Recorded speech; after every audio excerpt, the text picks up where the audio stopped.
Bonjour à tous les deux. Bonjour. Ah, Bonjour ils sont Christophe. pas très- Voilà, donc là c'est mieux, on vous entend. Bonjour à tout le monde. Donc une nouvelle illustrée, je disais, donc Vie de chien, parue aux éditions Lunatique. Alors Thierry, toi, les auditeurs de Radio Plus te connaissent bien. Tu es déjà venu plusieurs fois dans la vie des livres en tant qu'auteur pour Phare Intérieur notamment, aux En éditions effet. Lunatique. Et puis en tant que conteur, nous avons pu d'ailleurs t'entendre pour un spécial conte du 17 décembre avec un conte intitulé Les lutins crétins. Ah oui, en effet. Donc, J'ai commis ce Voilà. méfait.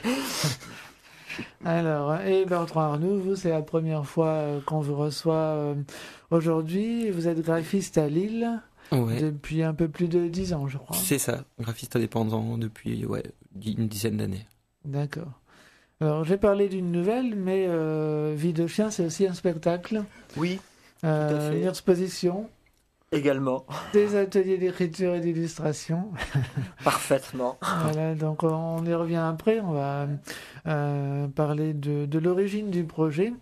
Alors Thierry, c'est ton travail sur la thématique de la violence et les événements du 13 novembre 2015 qui t'ont amené sur cette écriture. Oui, tout à fait. Je crée des spectacles sur la thématique de la violence pour adolescents et adultes depuis de nombreuses années. J'ai adapté à la scène Je mourrai pas gibier de Guillaume Guéraud aux éditions du Rouergue, puis Happy End de Bertrand Ferrier, toujours aux éditions du Rouergue, sur la thématique de la maltraitance. J'étais en cours d'écriture d'un texte qui était terminé. J'étais en cours de production du spectacle Syndrome S.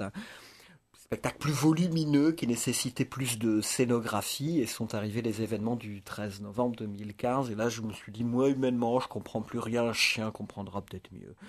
Donc j'ai écrit en 2 soirées un texte qui en fait parle très peu des événements des attentats parce qu'il n'y a pas grand-chose à en dire à part que des gens sont morts pour rien. Mais par contre ce qui m'intéressait c'était de suivre le parcours de ce chien et de voir quels étaient les autres types de violences sociétales dans lesquelles ce personnage pouvait être embarqué.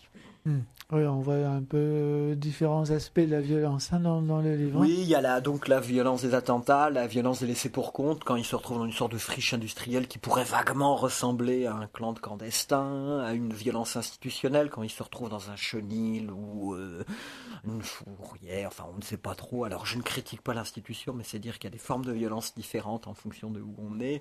Ensuite, il va être embarqué dans un combat de chiens, il va fuir, il va être gardien de ferme dans un abattoir, c'est joyeux. Il va fuir également, se retrouver dans une partie de chasse et pour devenir, je le dis pas.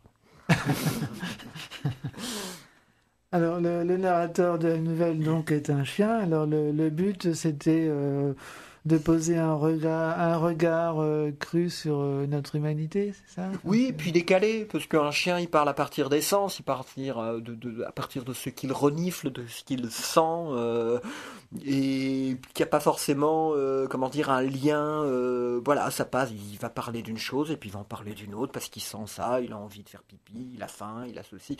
Voilà, je pense qu'on a beaucoup intellectualisé ces événements. C'était à peine arrivé qu'il fallait pas dire ceci, il fallait pas dire cela, il fallait pas penser ceci.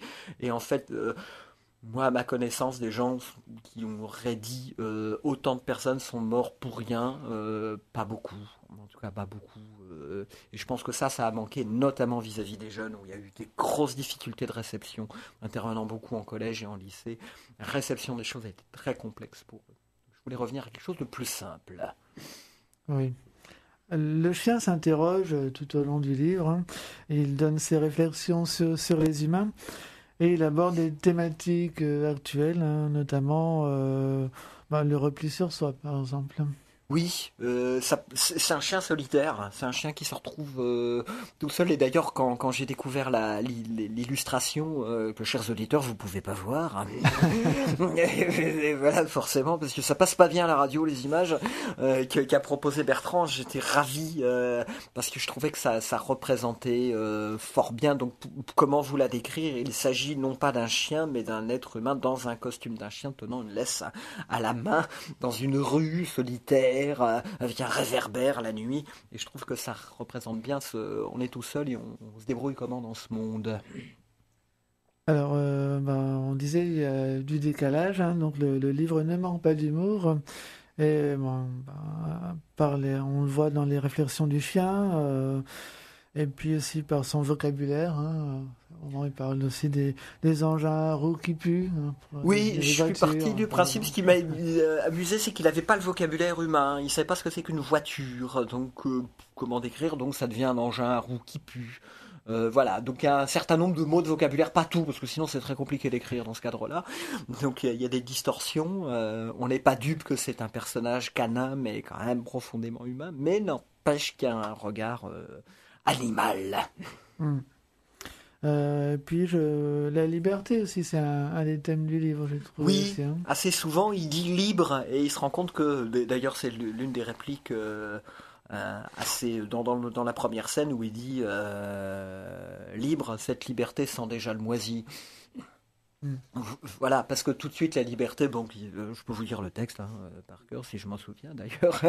Il malaise traîne sur le trottoir, me voici libre, plus personne pour me tirer sur le collier, plus personne pour m'ordonner de pisser ici et pas là, plus personne pour ramasser mes crottes derrière moi. Libre, libre de trouver à manger par mes propres moyens, libre de dormir dehors, libre de mendier des caresses. Cette liberté sent déjà le moisi. Voilà, ce genre de petite réflexion.